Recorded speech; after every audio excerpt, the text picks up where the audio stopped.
They wore expensive suits, not ski masks. They stole billions, not thousands. And when they finally went to prison, they exposed a crime so vast that it's still unfolding today. In 2020, 3 JPMorgan precious metals traders were sentenced to federal prison for manipulating the silver market. The world barely noticed.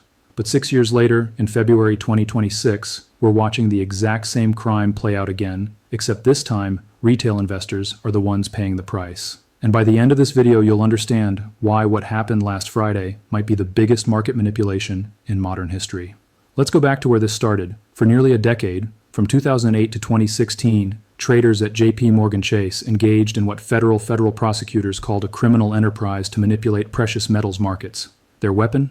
Something called spoofing. Here's how it worked. Traders would place massive buy orders for silver, creating the illusion of demand and driving prices up. Then, milliseconds before those orders could be filled, they'd cancel them and sell their actual positions at the inflated price. It's the financial equivalent of bidding at an auction with no intention to buy, just to drive up the price for someone else. Michael Nowak, the head of JPMorgan's precious metals desk, and his traders Greg Smith and Jeffrey Ruffo did this thousands of times. They manipulated markets on at least 800 occasions. The evidence was overwhelming. Trading records, chat logs, testimony from witnesses who flipped. The Department of Justice didn't hold back. They charged the traders under the Racketeer Influenced and Corrupt Organizations Act, RICO, the same law used against organized crime families. In court documents, prosecutors described JPMorgan's precious metals desk as operating like a criminal syndicate. In 2020, they were convicted. Nowak got 1 year in prison, Smith got 2 years, Jeffrey Ruffo received a year and a day. JPMorgan itself paid a record $920 million fine and admitted to manipulating metals markets for years. Case closed, right? The criminals went to jail. Justice was served wrong, because while individual traders went to prison, the system they used, the infrastructure that allowed this manipulation, never changed. The same exchanges, the same margin rules, the same major banks holding massive short positions. All still in place. And on Friday, January 30th, 2026, we saw exactly what happens when that system is threatened. To understand what happened last week, you need to understand what was happening to silver before the crash. Throughout 2025, silver went on an absolute tear. Starting at around $40 per ounce in January, it climbed relentlessly. By Christmas, it had broken $90.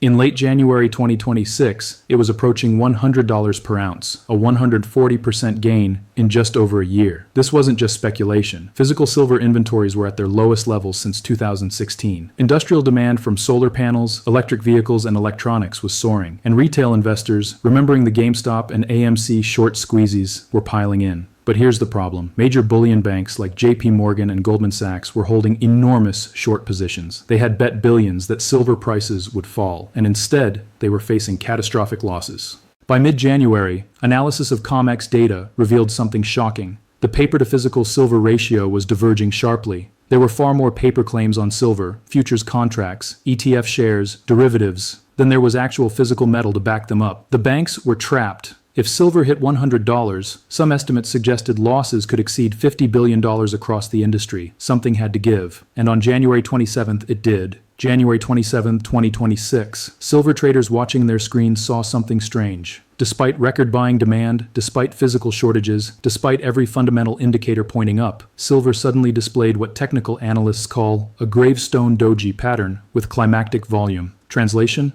Massive institutional selling was overwhelming retail buying. But the real bombshell came after markets closed. The CME Group, which operates the main silver futures exchange, announced an emergency margin hike. Effective immediately, the maintenance margin for silver contracts would increase by 47%, from $22,000 to $32,500. Let that sink in. If you were a retail trader holding silver futures, you suddenly needed to come up with nearly 50% more cash, immediately, or your position would be forcibly liquidated. Critics immediately called this the kill switch, a coordinated move to protect major banks trapped in short positions by forcing retail investors out of the market. And it worked. By Friday, January 30th, silver had crashed 26%, nearly $100 to $74 in just 3 days.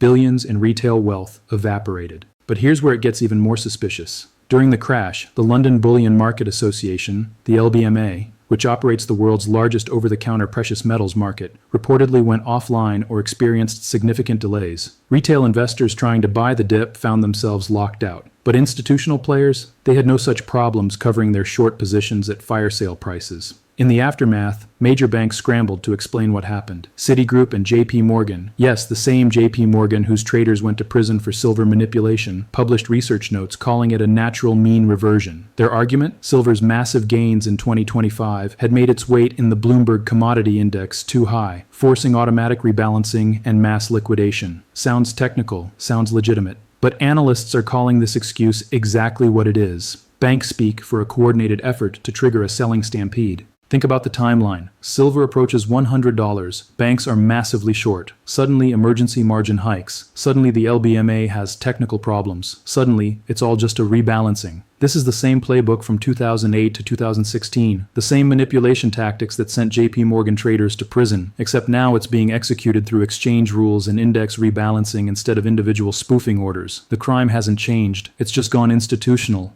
And the evidence is everywhere. Physical silver inventories remain at extreme lows. Retail demand is at record highs. But the price collapsed by a quarter in 72 hours because the people controlling the infrastructure decided it needed to. So what does this mean for you? Whether you own silver or not, this matters. First, understand that this isn't just about precious metals. It's about who controls financial infrastructure. When exchanges can arbitrarily change margin requirements to benefit large institutions over retail investors, no market is truly free. Second, recognize the pattern. This is the third major silver manipulation event in recent history. 1980, the Hunt brothers. 2008, 2016, JPMorgan spoofing. 2026, the kill switch crash. Each time, retail investors get crushed while institutions walk away unscathed. Third, watch what happens next. As of today, February 2nd, silver is trading around $74. Physical premiums, the extra cost to buy actual metal over paper prices, have exploded to record levels. This spread tells you something. The paper price and the physical reality are completely disconnected. Some analysts believe this disconnect can't last. Physical shortage plus paper manipulation equals eventual reckoning. Others think the banks have perfected the art of controlling prices regardless of supply and demand. Who's right? We're about to find out. Here's the uncomfortable truth that JPMorgan's imprisoned traders taught us. When the crime is profitable enough and systemic enough, sending a few individuals to prison doesn't stop it. It just makes the next generation more careful about how they execute the same strategy. The silver market today looks eerily similar to the market those traders manipulated for 8 years. Massive short positions, physical shortages, disconnected paper and physical prices. The only difference? Now the manipulation happens through exchange rules and index rebalancing instead of individual spoofing orders. 3 men went to prison for silver manipulation crimes. The manipulation continues, the infrastructure remains unchanged, and retail investors keep learning the same expensive lesson. In rigged markets, the house always has a kill switch. Your money, their rules, same crime, different day.